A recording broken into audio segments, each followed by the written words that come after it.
All right. So, when you work on a hard problem and then you have your aha moment and you fix it and you get that endorphin hit when you find out that, well, actually the problem isn't on your side at all and it wasn't for you to fix. You kind of you're robbed of that. There's relief that I don't need to work on it anymore, but there's not aha, I'm actually very clever and I fixed it.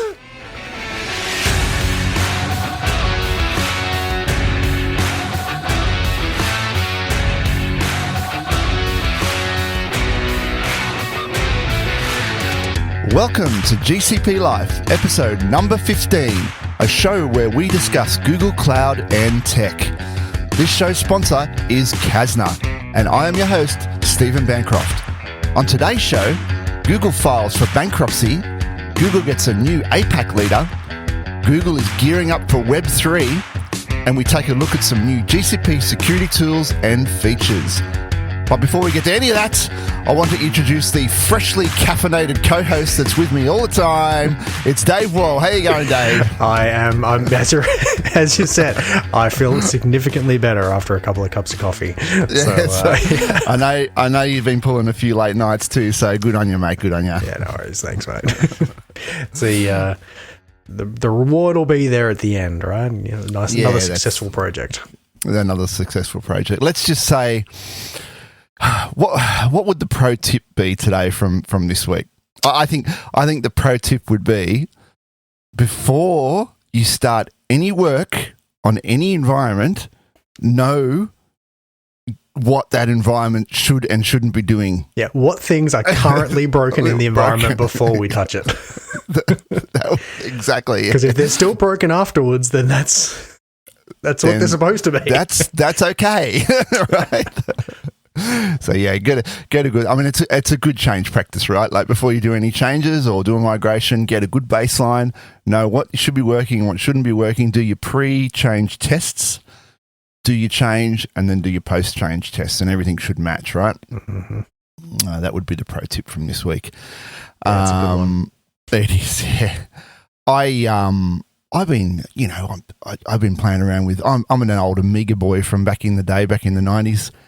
And I've been looking at this little bit of a project. Some dude on the internet has gone to the effort of taking an Amiga 2000 motherboard and redesigning it, replanning it, making it fit to an EATX form factor case. Ooh, conventional case. Conventional case. You can put a conventional power supply. You can put all the conventional bits on it, except it's a 30-year-old Amiga. So you can build a brand new 30-year-old computer from brand new parts. So I've been looking at that, and I'd like to do it just for the lols, just as a fun thing to do. I'll give you a project. You can try and find a way to get an NVMe drive to interact with your Amiga 2000. An NVMe drive. Now that'd be interesting. There are a lot of projects around there, because the Amiga does have what's called a Zorro port on it, right? And it's kind of like ISA, right? So it's that kind of standard. Yep. You get a 16-bit Zorro and there's a 32-bit Zorro. It's a Zorro 3. And there are a lot of FPGA projects that people have made with an FPGA on it, and you plug it in the Zorro board and it just does everything you need. Gotcha, right. Right, so there's one for SD, so you can have an SD card. You put an SD card in there, and it comes up like a hard drive. Cool. So the FPGA on the Zorro card acts like a hard drive interface. So there's lots of little hardware mods like that for it. So that's kind of got me interested, and I just like to see what I could do with that system, knowing what it was capable of back in the early 90s, what you could do with it now. That's that would really interest me. That'd be a good You've project. Been up to any you've been up to any little tech adventures? I'm in the middle of replacing my Unify router. I've got one of the Unify security gateways, but they're a really old device. They've really been needing an update to the product for 4 years. People like you can buy bigger ones. You can get the big like whole RU units, but nothing in the smaller form factor. They haven't replaced. Like they still sell them, right? You can buy them now, but I'm really starting to struggle with like the little CPU that's in it. Like I get dropouts if I'm downloading too much stuff. Like you can't have just that. even just having the internet traffic running through it. If I saturate my internet link, sometimes my router falls over. So yeah, looking to replace that with an OpenSense VM and running that on my TrueNAS scale appliance. So Yep. So that's my project to move as much of that stuff across as possible, but also in such a way that if inevitably when things like need to be rebooted and stuff, that I don't take like my family off the internet. Like if I'm away for the weekend, and like, oh, actually, yeah, you just don't have internet for a bit. So. You want to use that Raspberry Pi ILOM. There's a open source kit you can get. It turns a Raspberry Pi into an ILOM and remote access to your server and do what you like. Have at it. Yeah, that'd be nice. Yeah, I'll find a link and put it in the show notes. Shoot it through. It's pretty cool. Yeah. Yeah, cool. All right. Personally, I've always just gone for ex-enterprise gear that I use at home. Old Cisco. Well, when I say old, I mean they're only old because Cisco's end of life. They're perfectly usable. Or an enterprise server or something. You just got to deal with the fans being really noisy. That's all. Yeah, the fan thing isn't really a problem in my garage. Like that's sort of reasonable without it being too obnoxious. So. Yeah. Hey, did you hear Google has filed for bankruptcy? Yeah, so it's a shame. They had a good run, but... they had a good run and that's it. It's all over. All on. No.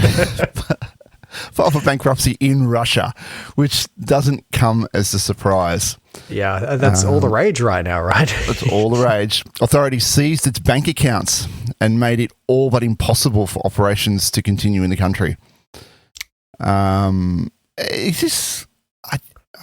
Is this a trend? I mean, are they doing this with all Western businesses? I think, I'm not going to say like as a blanket statement, but I think it is a bit of a pattern. I mean, Google had been running afoul of Russian authorities for a while with not complying with certain rulings. So it sort of doesn't surprise me to see like, an American business be, them trying to make an example of. Yeah. And this is, I mean, this would have been high on their list, right? I mean, Google, as you say, they're trying to constantly skirt their laws and push the envelope on what they can do.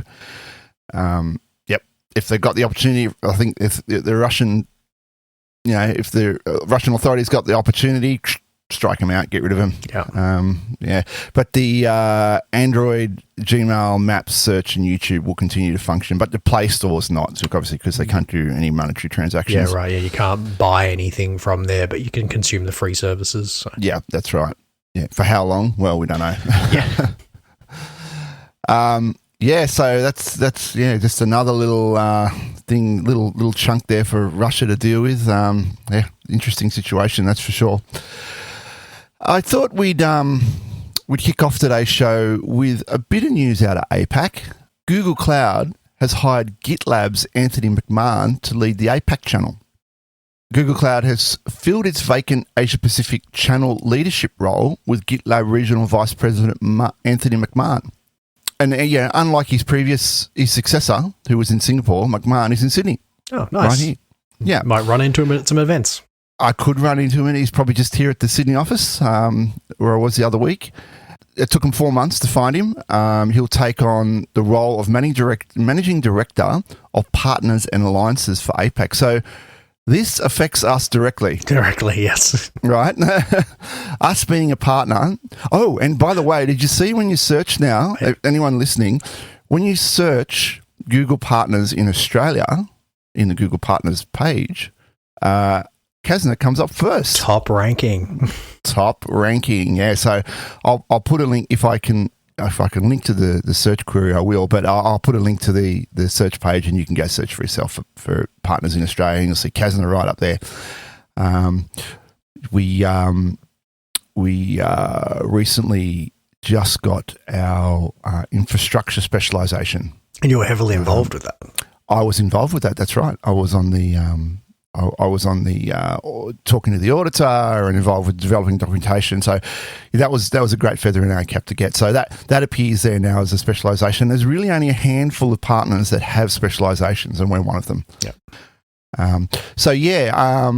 Anthony McMahon, I'd say next time I'm at Google HQ in Sydney, I might go and say hello to him. It's probably worthwhile. Recently, McMahon was at GitLab, the Vice President for Asia Pacific and Japan, which he joined in 2019. He's got a long history at HP. He was at HP for about 15 years. And, of course, I did what any good internet sleuth does, and I went and looked at his LinkedIn. And he's built up his career basically at HP and moved across into IT space there.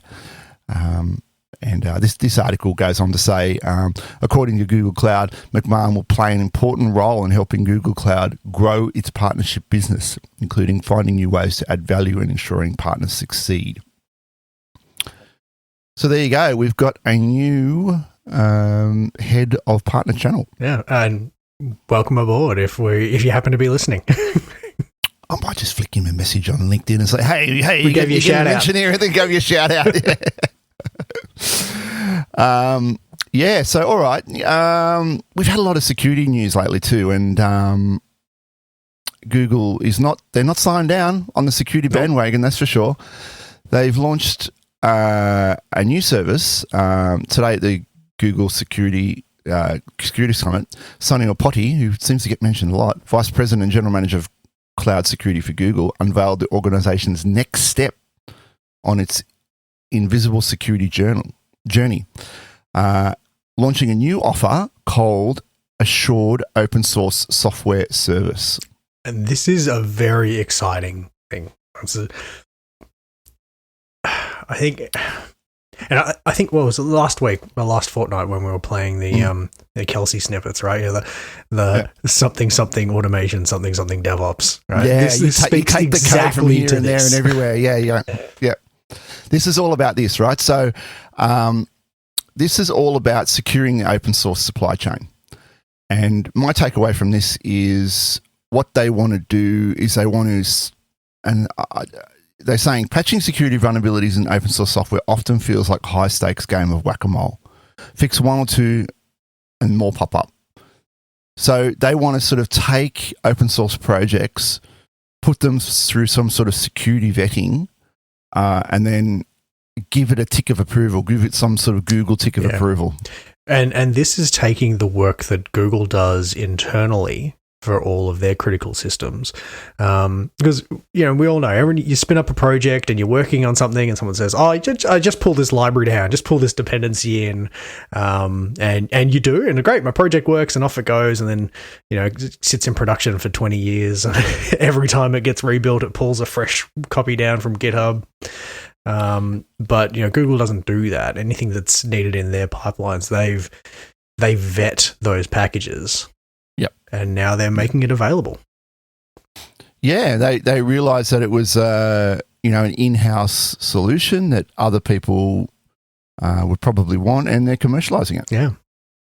Which kind of how Kubernetes came about, right? True. Interestingly enough. Yeah. And actually, kind of how AWS and the whole cloud thing came about, because my understanding is that's what they were using internally, and they thought, well, let's just sell this. Yeah. It's a good model.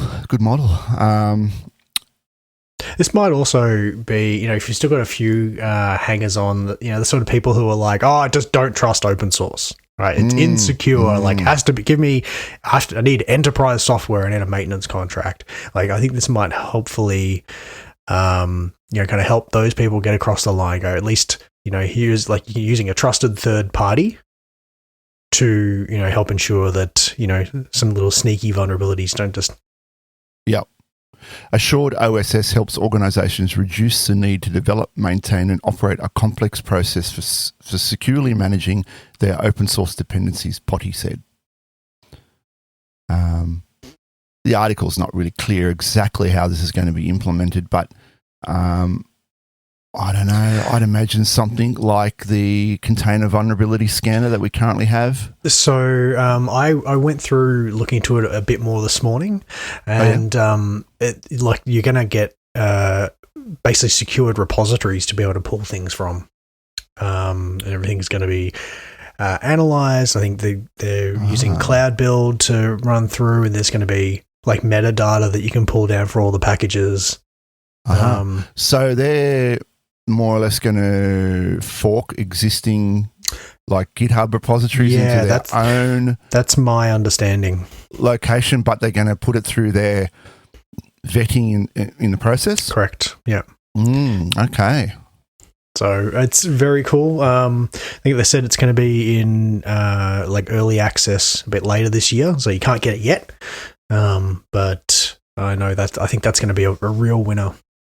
Because like who has, like, besides, you know, your Google's sort of scale companies, no one has the resourcing to say, like, yeah, I've got 10 developers and they're using 1,000 dependencies. Like, they're working on their product. They can't go through and vet all their dependencies down. So yeah, that's right. Yeah, I mean, you got developer time, you've got skills and expertise, you need the storage and the infrastructure to basically mirror all of GitHub, which is kind of what they're going to end up doing.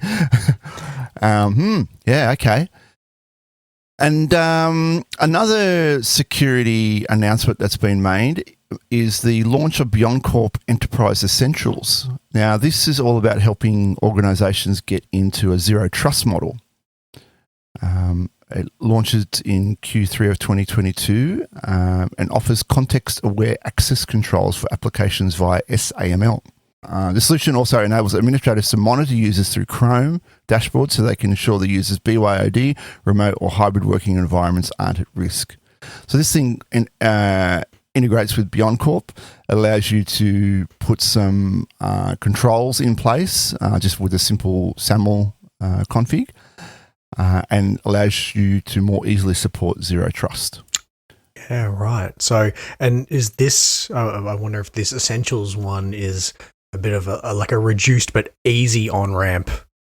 If you're making those first steps, you're changing from a traditional sort of access system. I think so. Yeah, if you, because it can be a bit confronting. It's like, what, you don't want to have like all this VPN and all this whole infrastructure around keeping our environment secure. No, you kind of don't need it, right? Yeah. It's a whole paradigm. It's a completely different thing. It's not something that I know a lot about. I'm interested in learning more about and how you do the migration from one to the other. That's a whole discussion for another time. Yeah. But you need to just think differently about it, right? You just take the approach that everything is external. Yeah. Right. Just take that approach and work from there. Yeah. So just to carry on with the security conversation, we know that Google Cloud has pledged to invest $10 billion over 5 years in cybersecurity. There's an article on Protocol discussing why Google Cloud is providing security for other vendors like AWS and Azure, and you can use their security toolset on-prem as well. They have identified our customers' reality is a hybrid multi-cloud environment. Now, that's what this article says. Now, you know how I feel about that, right? I don't think that's by choice. You can see, the project we're involved with now, it's hybrid multi-cloud. But that's sort of just because it's grown that way, right? Is that your take on it, Dave? I don't think it was kind of guided in any way. No, probably more a strategy change part at some point. Yeah. And then you've got this sort of legacy hanger-on stuff that means that you are hybrid or you're a multi-cloud. I don't think, if you're going in greenfield and you just had a policy up front that just said, I'm going to stay with Google, then you would really want to avoid hybrid or multi-cloud because it's just really difficult to manage. But this article here is from, they interviewed Chief Information Security Officer Phil Venables, and he goes on to say, once again referring to assured open source software, it's a Google Cloud delivered product, but we're just going to do this for things that run on Google Cloud. But sorry, we're not just doing this for things that run on Google Cloud. It could be for any software that enterprises consume into their on-premises system or, in fact, other clouds. So that's interesting. It's going to be kind of a standalone thing. I think it's actually it's a really good play on them. Obviously they're increasing their addressable market. So from an economics perspective, it's good. Offering simple and easy to consume solutions to help all companies increase their also improve their security footprint. Like, that's just a good guy thing to do anyway. Yeah, it is. Yeah. But you could also see this as a nice way to get some people to maybe adopt GCP that aren't currently. Like, they might be an AWS shop and they go, oh, actually, but we really want this service from GCP. Yeah. And then you're consuming one thing. Once you're consuming one thing, it becomes a lot easier to consume 10 things. And then guess what? They're multi-cloud. But we've gone the other way. We've gone It gets the Google brand in their faces, right? Mm-hmm. Gets them talking the name, talking the talk. And then he goes on to say, what we've done at Google for a long time is we don't automatically consume open source software into our critical systems. This is what we're talking about before, right? We take this open source software and then we do a whole series of tests and we find and fix security vulnerabilities before those open source packages are consumed into our software builds. So we saw more organizations over the past year or so become increasingly concerned about open source. These are all these supply chain attacks. I think that's right. Yeah. That's right. We came up with the idea that we should probably commercialize what we do for ourselves, and thus was born the Assured Open Source Service. This is what we're going to be using very soon, I'd say. And then, I'll link to this article and the interview here, but one of the things he does call out, which I think we call out every week, is we recognize big challenges customers have around cyber security skills. I don't know if that's ever going to be not the case. Like, I don't know if I can see even like 20 years from now, right? Like 20 years worth of university graduates, I think they're still going to be having this conversation in 2040. Because it's a war, right? It's a leapfrogging battle, right? So the exponents, the hackers and the script kiddies are going to be trying to keep one step ahead. And there's going to be this constant catch-up game. And some of those people will be ex-cybersecurity people as well. And white hats. Sure, yeah. Anyway, you can take a look at that interview for yourself. Link in the show notes. We'll move on here. Google Cloud is set to enter Web 3. Now, Dave, I thought you could cover this because they talk about crypto in here. I know you're all over the cryptos. I think I was saying the other day that I'm a bit in the crypto space, but I'm also like super skeptical about it because there's just so many bad actors. But yeah, so this is an article by, it's clearly going to be a pro crypto site. It's NFT Evening. There you go. So it's very much going to be a proponent. But this is an article by Micah from NFT Evening. It's talking about how Google is forming a Web3 team. Now, initially, when I sort of first saw this, I'm like, oh, okay, don't tell me now they're going to have a Google coin, but it's not that. We're not going to be, getting NFTs directly of Google products. It's not like that, but they are building out the back end services. So if I read through here, we got Google Cloud did not announce the specific products that will be launched by its Web3 division. However, the company appears to be most interested in back-end services. There had been a recent survey among hundreds of developers from Stack Overflow. Of the 585 participants, 85 had not yet made any apps or software that uses the blockchain. 85% haven't even used it. Yeah. But mind you, of the 15% who had, right, how many of them actually built anything that like you would actually want to use that couldn't just be served by like Postgres? Yeah. Have you done anything worthwhile? Yeah. I'm going to get some hate from this from the crypto community. Zaveri said that Google does not try to directly take part in the crypto wave. it will probably create a system that other companies can use. For instance, technology to make it easier for end users to explore and access blockchain data. So I think this is much more in terms of they will back-end systems for individual consumers, but also for developers, right? Whether maybe it's hosting nodes or, building out your blockchain services on top of Google with their support, which, That's my takeaway from that. They're going to have some SaaS or PaaS services that enable you to implement blockchain more easily. And, here's hoping that, they'll use that and some of all the other sort of security topics that we've been going through earlier today to just help increase the security of the crypto space as well. So, yeah, it's developing. It's developing, yeah, but the takeaway is Google want to make Google Cloud Platform the initial choice for Web3 developers. Yeah, and blockchain is going to be a big part of that. Now, watch your space on that one, I guess. Yeah. All right, so let's take a look at a few new features that have come out from Google over the last fortnight. Google have announced general availability of cloud TPUs. I think in one of our early episodes, we talked about the preview of this. So now it's into GA, and this is a big change in how you actually access the TPUs now. That's right, yeah. Last year, Google introduced Cloud TPU virtual machines, which provide direct access to TPU host machines in preview. Today, Cloud TPU VMs are generally available, including the new TPU embedded API, which can accelerate ML-based rankings and recommendations workloads. And you're right, it is about the way they access the TPU.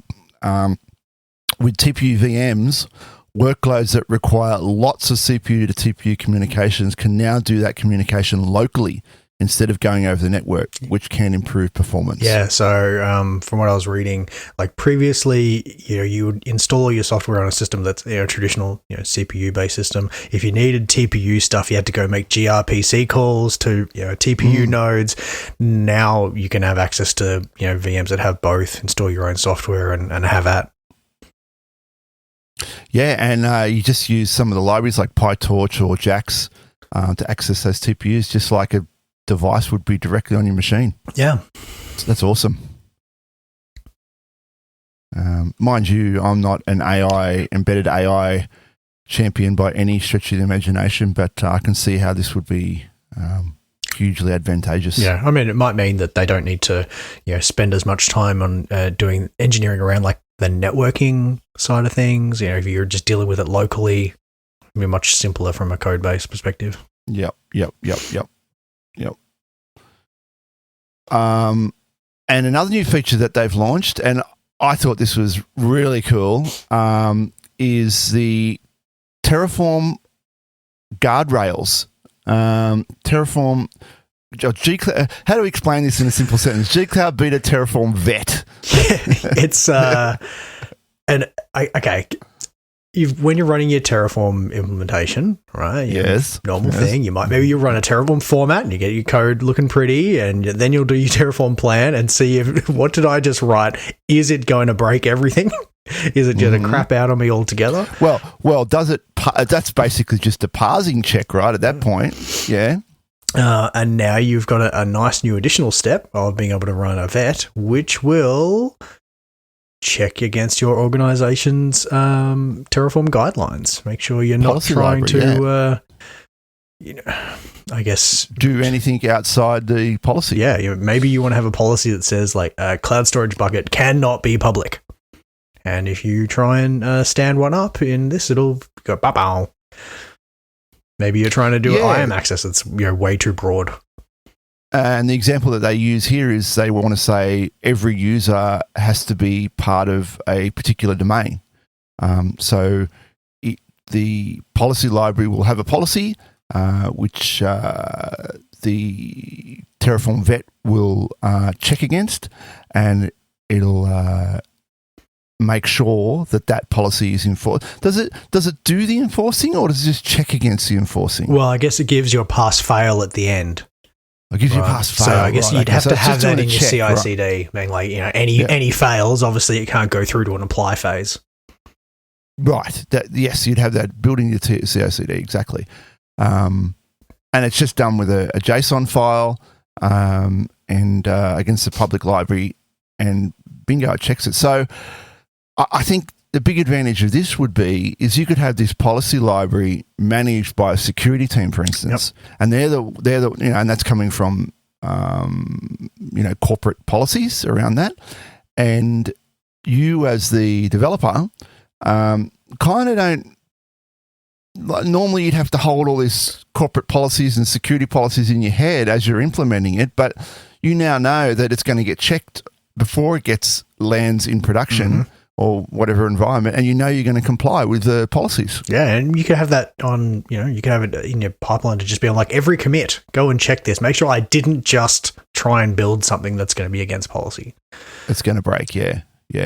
Really good for auditing, right, and compliance. So good. You can just say, yep, all of our Terraform plans go through this Terraform vet, and here's our policy library. Everything matches that.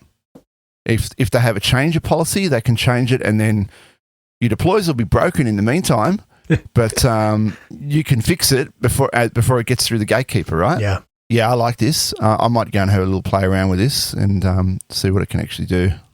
And then moving on with another new feature, Cloud SQL has launched self-service maintenance.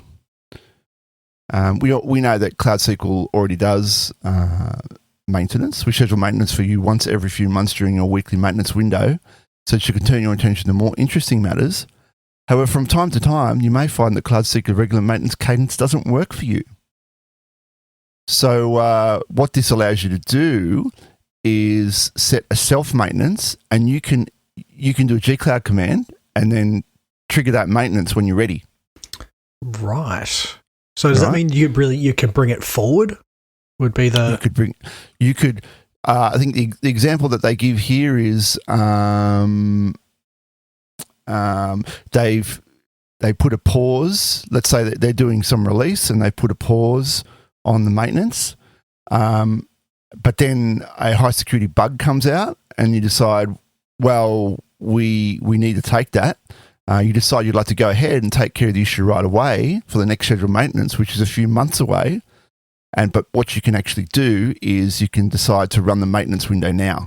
Right. Okay. Because previously you'd say like, oh, okay, I'll take the freeze off on my maintenance, and then you just have to wait for it to happen. Whereas now you kind of have to wait for it to happen. Yeah. And then you can be like, all right, we're doing it this weekend at this time. And at the same time, they've launched maintenance change logs. A new section in our documentation that describes the contents of the maintenance version released by Cloud SQL. Oh, good. So you can actually go and see what's been done. All right, that's about it for us this fortnight. A lot of new stuff there to take in, Dave. Heaps. I'm really looking forward to that assured open source stuff. Really am. Yeah, and the Terraform vetting looks pretty cool as well. I'm going to go have a play with that during the fortnight. Yeah, sweet. All right, well, anything else from you, Dave? No, I'm going to get back to my project and hopefully not have another late night tonight. Oh, yeah, it just goes on and on, doesn't it? All right, guys, look, don't forget to go and write a review on iTunes. You can find us all over the place now, Spotify, iTunes, iHeartRadio, Google Podcasts, and check out Casner Between Two Clouds. That's our sister YouTube channel. You can contact us on the email, gcplife@casner.com.au, and we've got the Twitter @GCPLife. I regularly post the show links on my LinkedIn as well, so make sure you go and follow me. I turned on that creator mode so you can just hit follow now. You don't have to do the whole friend request thing. Yeah, and of course today's sponsor is Casner. At Casner, we make your Google Cloud solutions possible. And that's about it from us. Catch you in 2 weeks. See you later. Bye.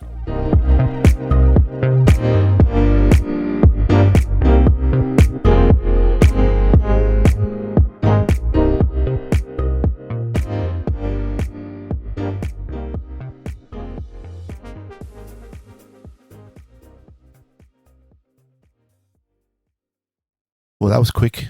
That was a quick one. 41 minutes. Short and sweet. Short and sweet. Yeah, but it's all right. It can be a short show. It doesn't matter. We had a bumper show last week. Yeah. All right. Yeah.